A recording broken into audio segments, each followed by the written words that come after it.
কি করবে? জীবনে যখন সেই দীর্ঘ প্রতীক্ষিত কল বা সুযোগ আসবে তখন কিভাবে আচরণ করবে তা খুবই গুরুত্বপূর্ণ, কারণ সঠিক মনোভাব এবং কাজের মাধ্যমে তোমার জীবন আরও সুন্দর ও সফল হবে। নিচে কিছু গুরুত্বপূর্ণ পরামর্শ দেওয়া হলো। প্রথমেই আলহামদুলিল্লাহ বলো।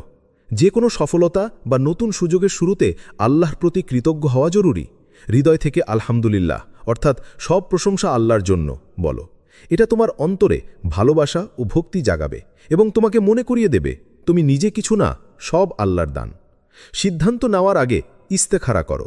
সুযোগ পাওয়ার পর আগ্রহে দ্রুত সিদ্ধান্ত নেওয়ার প্রবণতা থাকে, কিন্তু মনে রেখো বড় সিদ্ধান্ত নেওয়ার আগে ইস্তেখারা অর্থাৎ আল্লাহর নিকট সঠিক পথ প্রার্থনা করা খুবই গুরুত্বপূর্ণ। এটি তোমার জন্য সঠিক পথ নির্ধারণে আল্লাহর সাহায্য দেবে এবং ভুল সিদ্ধান্ত নেওয়ার সম্ভাবনা কমাবে। অহংকারে ভেসে যেও না।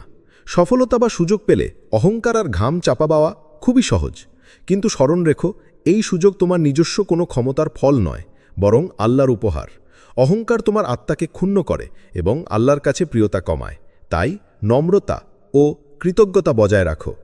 সুযোগের মাধ্যমে অন্যদের উপকার করো। তোমার পাওয়া সুযোগ শুধু নিজের জন্য সীমাবদ্ধ না রেখে অন্যদের উপকারে লাগানোর চেষ্টা করো। এটি হতে পারে সময়, জ্ঞান বা অর্থের মাধ্যমে। অন্যের সাহায্য করলে আল্লাহ তোমার জন্য আরও বরকত ও সফলতার পথ খুলে দেবেন। বন্ধু, যখন সেই কল আসবে তখন ধৈর্য, নম্রতা এবং কৃতজ্ঞতা নিয়ে কাজ শুরু করো। জানবে তুমি আল্লাহর অনুগ্রহে নতুন এক যাত্রার পথে প্রবেশ করেছো।